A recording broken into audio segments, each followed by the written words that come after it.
Welcome back to another episode of Mike Reads. Today we'll be continuing our series on Thomas Sowell's Discrimination and Disparities. Today will be a relatively short read as we finish up Chapter 1. We are on the subsection of Chapter 1 entitled Empirical Evidence, and he's broken that into several parts.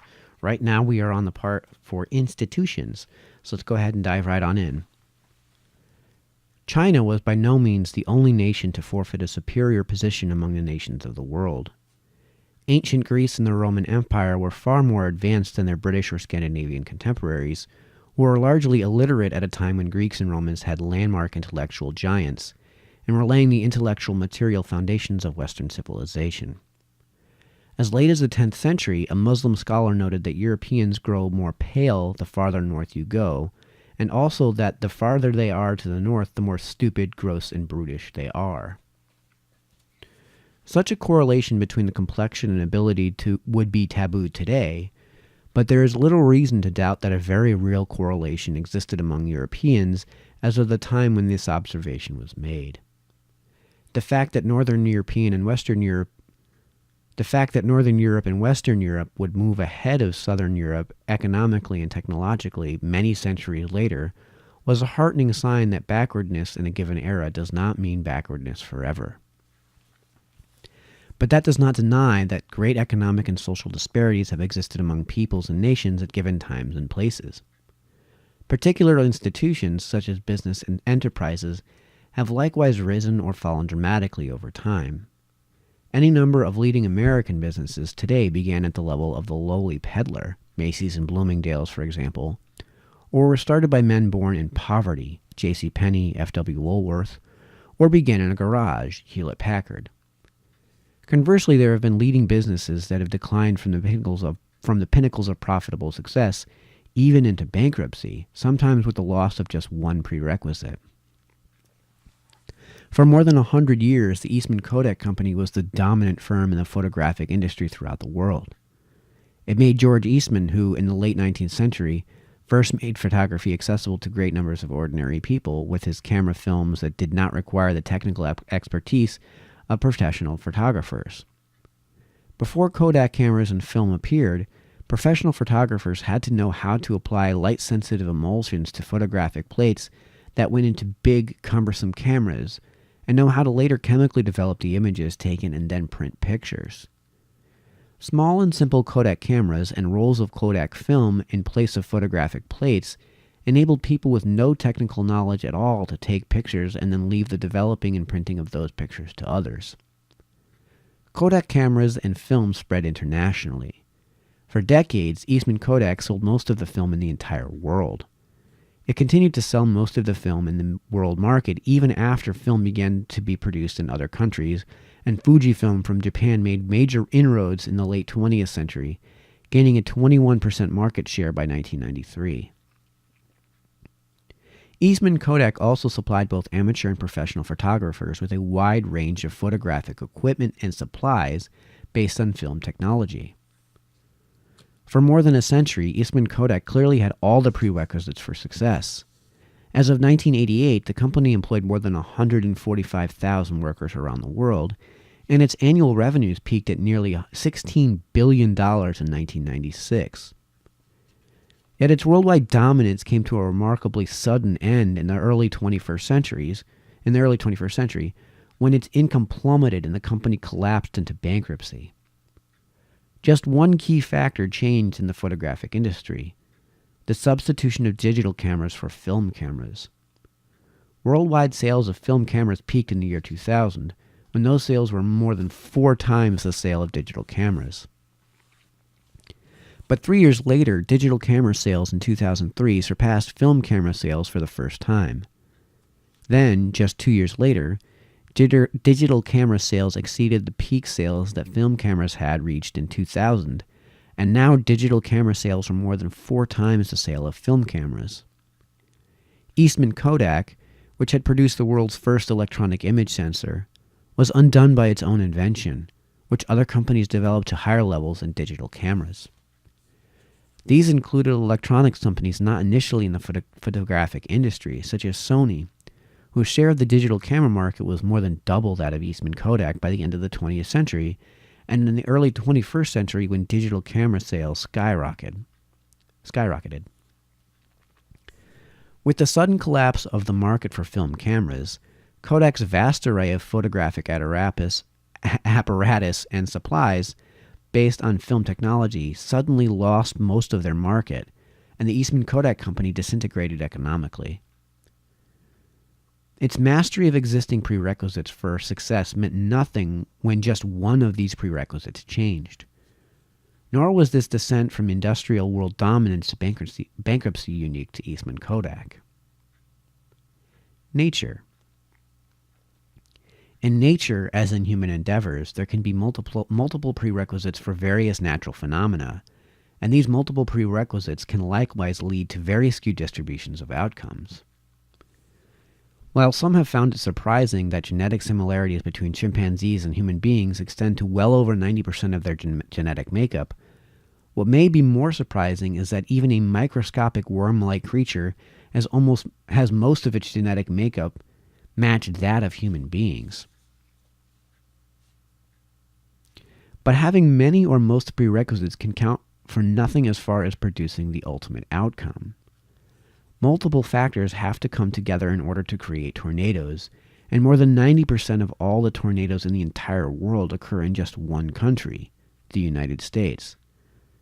Yet there is nothing startlingly unique about either the climate or the terrain of the United States that cannot be found as individual features in various other places around the world. But all the prerequisites for tornadoes do not come together as often in the rest of the world as in the United States. Similarly, lightning occurs more often in Africa than in Europe and Asia put together, even though Asia alone is larger than Africa or any other continent. Among many other skewed distributions in nature is the fact that earthquakes are as common around the rim of the Pacific Ocean, but in Asia and in the Western Hemisphere as they are rare around the rim of the Atlantic. Among other highly skewed outcomes in nature is that some geographic settings produce many times more species than others. The Amazon region of South America is one such setting. South America's Amazon basin contains the world's largest expanse of tropical rainforests. Its diversity is renowned. On a single Peruvian tree, Wilson, 1988, found 43 species of ants comparable to the entire ant fauna of the British Isles.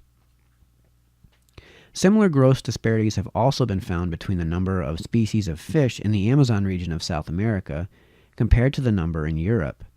Quote, 8 times as many species of fish have been caught in the Amazonian pond, in an Amazonian pond the size of a tennis court, as exist in all the rivers of Europe, end quote. Implications. What can we conclude from all these examples of highly skewed distributions of outcomes around the world? Neither in nature nor among human beings are either equal or randomly distributed outcomes automatic. On the contrary, grossly unequal distributions of outcomes are common both in nature and among people in circumstances where neither genes nor discrimination are involved. What seems a more tenable conclusion is that, as economic historian David S. Lanz put it, the world has never been a level playing field. The idea that it would be a level playing field if it were not for either genes or discrimination is a preconception in defiance of both logic and facts. Nothing is easier to find than sins among human beings, but to automatically make those sins the sole or even primary cause of different outcomes among different peoples is to ignore many other reasons for those disparities. Geographic differences are one among other factors that make for a skewed distribution of outcomes. Coastal peoples have long tended to be more prosperous and more advanced than peoples of the same race living further inland, while people living in river valleys have likewise tended to be more prosperous and more advanced than people living up in the mountains. Most of the most fertile land in the world is in the temperate zones and little or none in the tropics. Areas that are both near the sea and in the temperate zones have 8% of the world's inhabited land, 23% of the world's population, and 53% of the world's gross domestic product. Neither genetics nor discrimination is either necessary or sufficient to account for such skewed outcomes. This does not mean that either genetics or discrimination can simply be dismissed as a possibility in any given circumstance, but only that hard evidence would be required to substantiate either of these possibilities, which remain testable hypotheses without being foregone conclusions. Given how widely, how long, and how strongly each of these two explanations, that is, genes or discrimination, has dominated thinking, laws and policies in various parts of the world, it is no small matter to escape from having painted ourselves into a corner with either of these sweeping preconceptions.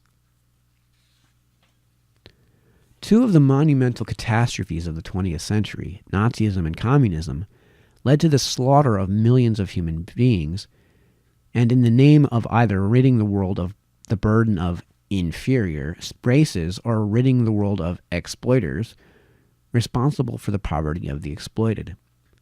While each of these beliefs might have been testable hypotheses, their greatest political triumphs came as dogmas placed beyond the reach of evidence or logic. Neither Hitler's Mein Kampf nor Marx's Kapital was an exercise in hypothesis testing.